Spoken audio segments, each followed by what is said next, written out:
now for Inside Utah Politics with Lindsay Airns.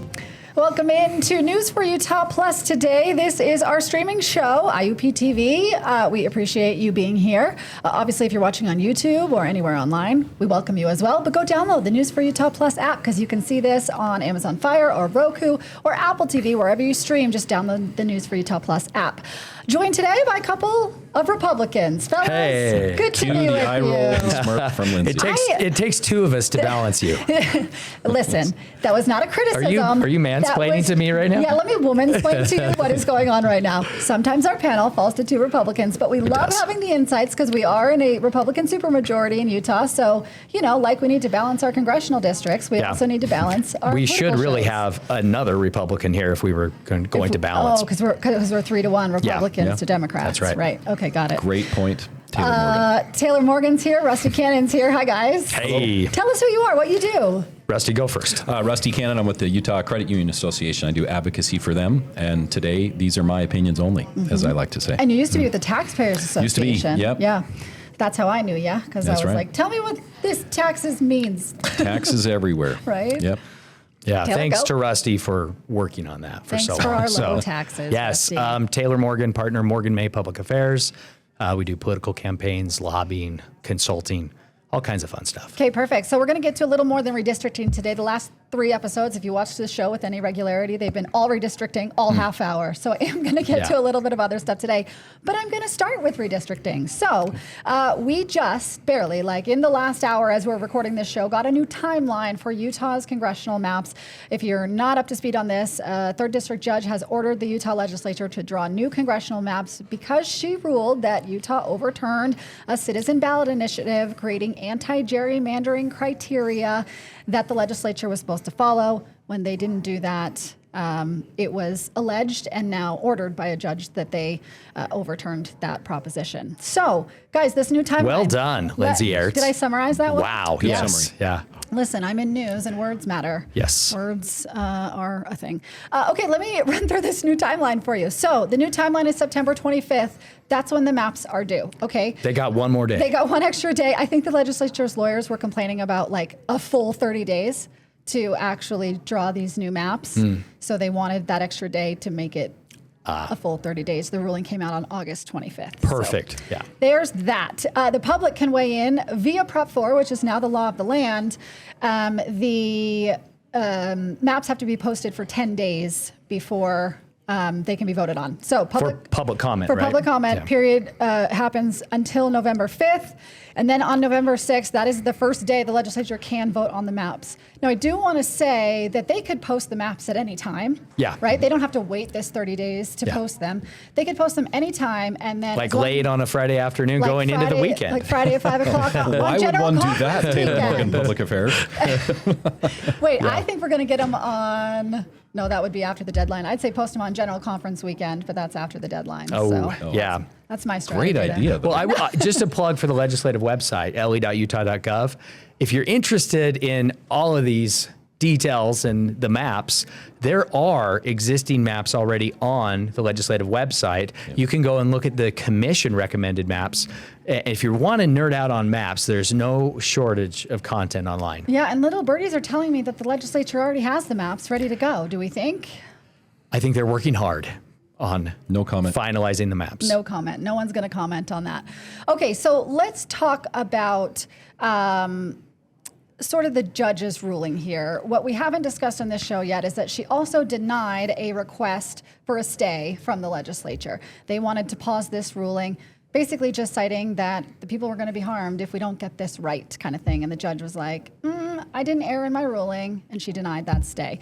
But she put a little interesting clause at the end of her ruling that I think a lot of Republicans are taking aim at and issue with. And I'm going to let Rusty go first after we look at As you this. see me lift the paper to read such language. So the judge is talking about how Utah needs to be different when it comes to redistricting. And she says, while other states are currently redrawing their congressional plans to intentionally render some citizens' votes meaningless, Utah could redesign its congressional plan with an intention to protect its citizens' right to vote and ensure that each citizen's vote is meaningful. Rusty, I can see the steam coming out of your ears. I mean, why is this such an issue for you? Okay, just go ahead and get rid of the judge robes and go run to be a state legislator. Like that. You think this is a partisan statement? Oh, please. I mean, seriously, if this were written by a legislator, I could understand. The point, though, with it being from a judge, the fact that she is saying things like this shows exactly what I think our point has been this whole time, is that this is completely agenda-driven, I think. But why? Explain Well, because to me look what she says right there. She says, Utah could redesign its congressional plan with an intention to protect its citizens' right to vote. Whose right to vote is being taken away by the line going through Mill Creek? And then to ensure that each citizen's vote is meaningful. Please define that for me. Well, she's arguing that the legislature overturned the proposition that created anti-gerrymandering rules. But she's giving things that are undefinable. Make sure that your vote is meaningful. Please explain to me what that means. Is she going to rule against the Electoral College? Is that ruling coming? Yeah, I mean, so I vote for Congressional District 1 instead of 2. Does that make my vote more meaningful? I think this is complete garbage. I think she's totally shown her cards that she has an agenda. Well, I think this is not the role of a judge. This is the role of a legislator. She's hinting that she believes it's gerrymandered. Yeah. She's saying some votes don't matter. But okay, so if you go make a donut hole, it's gerrymandered the other way. Like, I honestly think after reading this, it would not shock me at the end of all this, she throws whatever the legislature goes out and says, no, I think this map's fair, and it's the one with the donut hole. Wouldn't surprise me at all. Well, to the point earlier that we were talking about this new schedule, on October 23rd and 24th, there will be an evidentiary hearing. So once the legislature makes its new maps public and they're posted for 10 days, then the lawyers get to brief and make their arguments about why these maps do or don't, if there are any objections to them, follow the criteria of Proposition 4, which is you got to follow city-county lines as much as you can. You can't cut through cities. You got to try to keep communities of interest together. You can't slice a city in half, basically. So some of this anti-gerrymandering criteria that Prop 4 came up with. You've got to slice somewhere. That's my point. You got to create boundaries. Yeah, and right now, Utah's 4 congressional districts are all very balanced. They all have approximately a quarter Democrats, and then around 40 to 50% Republicans. They're proportional. They're all proportionally similar. I thought the way the maps were drawn with that 4 corners in Mill Creek, I thought that was brilliant because it balances urban and rural, and it gives those voters a voice, and it balances all kinds of voters proportionally across the districts. So why shouldn't we have districts that kind of center around, rural interest in particular, like one congressperson that does rural issues, one congressperson that does more urban issues, make it that way as opposed to this urban-rural Our split. state isn't divided that way. Yeah, that's exactly right. Senator Sandel said it good on your show the other day, was well said about the federal lands issue, so much of it there. It makes complete sense, with Utah at least, to have a member of Congress have a diverse set of constituents that deal with all of those issues, because then you give a balanced view. It just makes no sense to go the other way. I think you make a very credible case that the way we do it is good. And to Taylor's point, the current map is a phenomenal map. It is really well done. It checks all the boxes that a typical map should check. But there are just people that don't like it because they don't have their donut hole. Well, one of the clear criteria of Prop 4 was that it doesn't cut a city. That's impossible. But why is that a meaningful boundary? You could still go along the border of Mill Creek, and as opposed to cutting through it. Okay, I but get that moves it Mill like Creek 4 is the blocks. dividing Who line. cares? Right, but that's the criteria. That's the criteria voters approved. The criteria is wrong. It's a flawed criteria. You cannot land and fulfill all the definitions that Prop 4 has. Well, some of these definitions haven't really been defined. Yeah. Right. And so I think we're working through this. I live in Draper, at the southern edge of Salt Lake County, and a good portion of Draper City is in Utah County. Mm-hmm. And so if we were to create a Salt Lake County congressional district, we're cutting cities in half. It's almost unavoidable. That is not a really reliable or meaningful measure. And again, by law, by federal law and Prop 4 now, which is statute for this, the legislature is not allowed to look at party registration when they're drawing these maps. That cannot be part of the process. And so I think, again, I think maybe the legislature can't, but other groups can, and give it to them. Of course. There's a map that does what you want but it to do. the judge should not ask for that. She should not consider party registration as part of this. And let's be clear again, she did not rule on gerrymandering. No one has proven that anyone has been harmed by gerrymandering in Utah. Right? Yeah, that's right. If you want to call gerrymandering, look at the legislative maps that Republican and Democratic leadership drew together. Yeah. They're called incumbent protection. Are those gerrymandered? Yeah, maybe.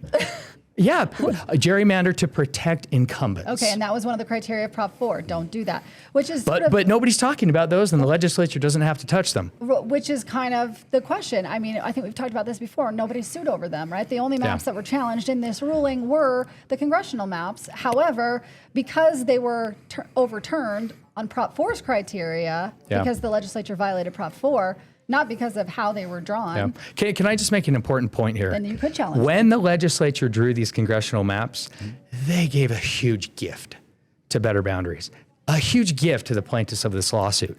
By putting that four corners in Mill Creek, they created this opposition. They created this lawsuit. Just the political perception, like the public opinion, it's problematic. And a lot of credit to the plaintiffs and to Better Boundaries on this. They've held press conferences standing on those corners. You know, they've brought in individual citizen plaintiffs who live in that area.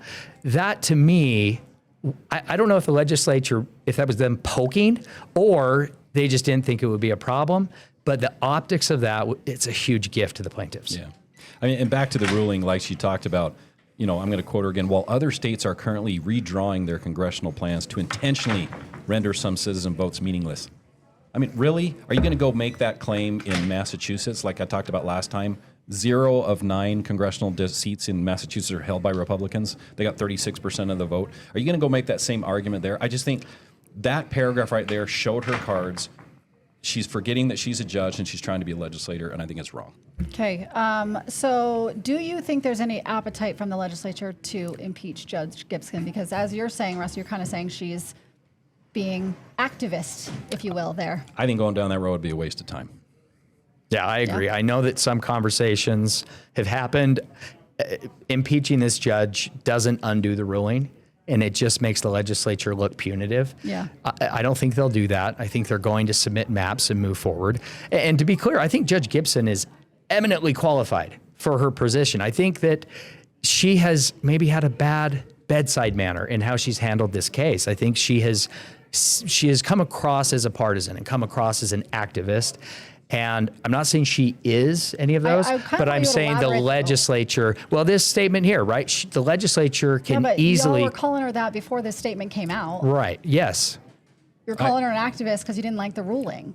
Well, no, I'm definitely not on her Christmas card list at this point, but I think to get on more or less Christmas card lists, I think the Senate needs to do a better job to speak to this of vetting judges. Those types of things are typically rubber stamped. So you're saying you want a judge to lean the other way? Well, no. What I want them to do is a better job of vetting judges that come to the state Senate and just get rubber stamped. Yeah. It just because I have never seen opposition on any of these, and this is a long-term conversation. If they need to do a better job of really being careful about who they allow to be appointed to a judgeship. This is so hard because this Supreme Court ruling back in July that allowed this case to even go to Judge Gibson, that was unanimous. Mm-hmm. And that Supreme Court in the past recent history has been very pro-legislature.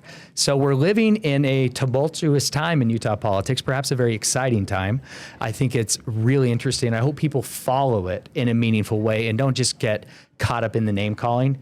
You know, and I didn't mean to call her an activist. I meant to say that. And nobody used that word. I did. Statements like this one in her last order make it easy for Republicans to say that, right? Yeah. Right. Instead of activists, I would say legislating from the bench. That's the term that I think of. And because she's picking the maps, is that another example of how you think she did?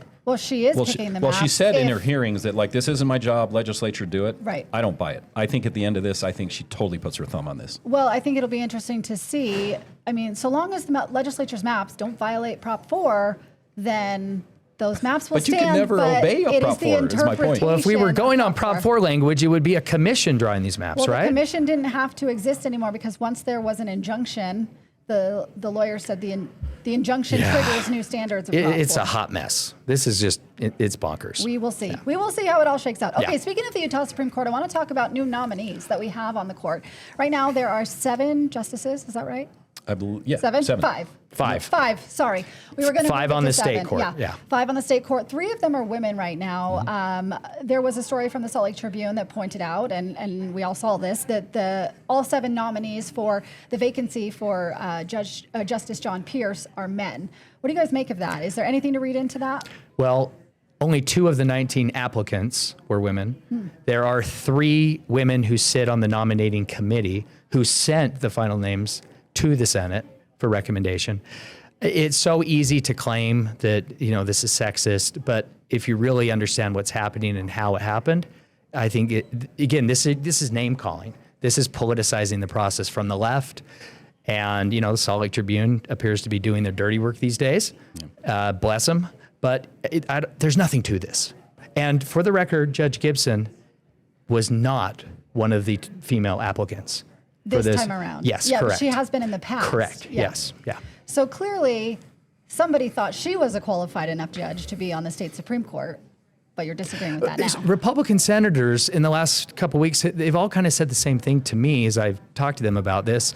And they all said that when Judge Gibson came before them as a nominee and when they confirmed her, they all thought she was eminently qualified, that she would be a terrific judge. But nobody has a crystal ball. And really, we can't be deciding. I'm glad that senators voted her in. Yeah. Because even though they couldn't predict what would happen, I think, this is what judges do. But we don't really know if she's right yet. We need the Supreme Court to tell us. And maybe the federal Supreme Court. Yeah. Who knows? Yeah. So we need those higher courts to tell us if she's indeed right. But I think the issue is a non-issue, a yawn. Yeah. I mean, you're just pushing discrimination one way or the other. I mean, it's merit is what should matter. The statute in front of the Supreme Court, I don't know if it's Lady Justice, whatever you call it, she's wearing a blindfold for a reason, right? In this case, it should be the same way. Yeah. The applicant is the applicant. If they're qualified and they have merit, it should not matter. Yeah. So you guys think the Salt Lake Tribune here was just stirring up dirt by pushing this out this Yes. way? Wait, Are you serious? The Tribune did that?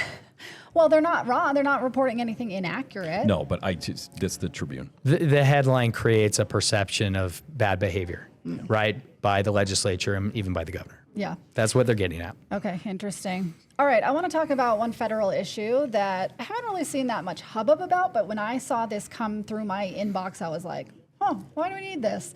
Senator Mike Lee is proposing that we change the Department of Defense to the Department of War, which it has been in the past for a lot of years. Do we need this change? What does this do? What are the pros and cons here, guys? I'm going to defer to Rusty on this. This reminds me of the Gulf of America thing. Yeah. Can we move on to the next thing? I mean, I get the point, but here's what, if I were advising the president, I would say, if you want to do this, do it, make a short statement and be done with it. Don't hold a press conference and just go on about how the best economy ever, and I'm just, and it's the Department of, just do it, make the statement and be done with it. I think that says more than anything. Yeah. This is much ado about nothing. I mean, can I just say, it should be the Department of War, but do I care? No. I'm so happy that the senior senator from Utah is doing this instead of something terrible. So let him spend his time doing silly things like this, and I think it'll avoid a lot of trouble for all of us. Why is this silly? Because it is. It's a name change. Yeah, it means absolutely nothing. Yeah. It doesn't change how the Department of Defense operates. It doesn't. I mean, what is his justification for needing? Well, if you think about it, I thought about this morning as we were discussing these topics. It should probably be Department of War. I mean, we're not going to be attacked at this point. The Department of War, it's not really Department of Defense. We would probably be doing the attacking. I think a lot of countries around the world suddenly get real nervous if it's Department of War. And maybe that's the point. It seems, maybe it seems quite aggressive, very hawkish, and unnecessary. I mean, can you even begin to think about how many acronyms would have to be changed everywhere in the Pentagon, in the Rayburn building? I mean, it would probably cost $500 billion just to update the acronym. Yeah. So maybe I'm not happy he's doing this. The acronym I take it back. Is in everything. Yes. Okay, we'll see if that actually makes its way. It's kind of one of those things, I think, where he likes to do his bills with a big, long acronym, like the Houses Act, and they've all got abbreviations and stuff like that. Maybe everybody does that. Great acronyms in Congress. Yeah. Who is there making Department of Defense Department of War. What is that acronym right there? I can't Well, think. MADO. But I'm just Can't do pointing out that acronyms on the fly. Mike Lee's bills tend to have a big long acronym that they came up with. They all do. Yeah. Yeah. Maybe it's not just Mike There's Lee. probably a department of acronyms Is there in the government somewhere. If there isn't, there should be. Let's be honest. Mike Lee wants to be appointed to the Supreme Court. Okay. And he is just making sure President Trump doesn't forget about him. Yeah. Well, interesting. and one thing I will offer here real quick that we hadn't mentioned in this conversation, this DOD rename thing, it did start with President Trump. About a week prior to So Mike Senator Lee Lee's- introducing this legislation, President Trump had expressed an interest in changing the name back to the Department of War. So I think this can be seen as Mike Lee showing, I'm responsive to the president's interests and demands. If he says he wants to do it, let me be the senator that puts my name on starting that right now. So Taylor, which would not be the Thanks, first Peter. time. Yeah, that's good to know. Taylor, if you were a senator and President Trump called you and said, like you to take care of that for me, would you say yes? Absolutely. Okay. And not only yes, it's a yes, sir. Yeah, in defense Yes, of Mr. Senator President. Lee, if that happened, I wouldn't blame him for saying, Absolutely, I'll work yeah. on it today. Just Yeah. doing what the president says. Yeah, he's got interns. Yeah. Somebody could do that. DOW, come up with it. Yeah. Just make it a thing. Dow. All right, we've got 3 minutes left, so I want to just hit this final topic really quickly. Yesterday, the Utah Attorney General's office and our good friend Derek Brown announced that Utah has a settlement with the major operator of Pornhub. So this is Alio. They operate about 100 adult content websites. And Utah's Attorney General and their office, together with the FTC, are claiming that that this adult content site put child sex abuse material and non-consensual stuff on their website. So basically like spy cams and things like that where people didn't know they were being filmed, Yeah. right? And other maybe people who are underage on their website, Yeah. right? And not taking that down. So this is a $5 million settlement. We'll get an initial $5 million up front. And then if Alio breaks any of these rules that the Utah Attorney General's office has laid out, then they got to pay another $10 million more. So Utah Yeah. could see a good chunk of change I love from this. this. I Yeah. love this, and I'm so proud of Attorney General Derek Brown and the governor and others. Utah's really let out on this issue. No one else in the country has gone after these porn operators, has gone after, youth and mental health on social media. Utah's been the leader on these things. And finally, someone is holding these porn sites accountable for that kind of content. Free speech is free speech and all, but when it involves crimes and exploiting of children and people not knowing, I'm glad Utah's doing something about it. Yeah, and Utah already has some age verification laws, right, that we put into place. And actually, Pornhub was one of the sites that went dark in Utah. Yeah, I was going to mention this Yeah. for those that don't remember. This is the one that was flipped off. It's still off as Right. far as I know in And Utah. So it's Here, let me look right now. Yeah, can you search that? I I'm know not we're all going to having a test it. report on this You story. do have to jump off of the station Wi-Fi. Yeah. Okay. We're all like, wait, we need to check if this is still Incognito. online. Yeah, here we go. Into incognito mode. But yeah, we have these age verification laws. And so my question for the Attorney General yesterday and other people's questions were really, are Utahns being harmed by this? They can't even get on the site. So like what defense do Well, you but I have think it's here? the message that's sent is to Taylor's point that Utah taking the leading role in this is good. Holding them accountable is a good thing. I think if there's monetary damages, so be it. And that's probably the only way to force change when it comes to these, porn companies is to hit their pocketbook. Yeah. Right? That's the only thing that will really make a difference, and someone here is holding them accountable. Probably need to do a lot more. Attorney General Derek Brown also said at the press conference yesterday, he was like, go home and tell your kids to be smarter online. And I was like, I have a 10-year-old girl at home, and it's Yeah. really hard to report on these stories and hear this type of stuff is out there on the internet. And I think kids need to know. Yeah. We got to talk to our kids about this kind of stuff. Yeah, for sure. And they need to know about it from us rather than their friends. I know. And my daughter literally brought home a computer from school yesterday and texted me and said, Mom, what's the Wi-Fi password? And I was like, no, I'm not ready for this. Don't even start on the Chrome book controversy in yes. Draper. Yeah, you had this happen. I've not heard about this. This is a big deal. We don't have time. We don't like have 10 time. seconds Is left. this different so than the upside pineapples in Draper? Is it different? Slightly, Okay. but This is Chromebook and Draper allowed some stuff to get through, right? and still is not filtering content these kids should not be looking at. Oh, okay, but Problems. wasn't it like an art class or something that showed like some French paintings with women? Yes. bare-chested? Yes, some Yeah. bare-chested women in Which could in be French seen as- art. could be In seen as fact, art. I believe I walked past this piece of art in the Louvre, Right? right, just a couple months ago. And you took your kids there. And my kids were there with me, and look, I it's a controversy. I don't know what side I'm on. Yeah. But it's It's a lot. But maybe the Chromebook. Grab your should be- Stanley mug, okay? Yeah. And sit down and I Google. think the less I say on the subject, the better. Okay, there we go. All right. Taylor Morgan, Rusty Cannon, thanks so much for your insights today. We talked about a lot of things. We appreciate it. As always, you can watch Inside Utah Politics on ABC4 Sundays at 8 and 4. And then this show airs Tuesdays and Thursdays. We have new content for you twice a week. So we're always up to speed on Utah's political headlines. Producer Peter, thank you for all your button pushing.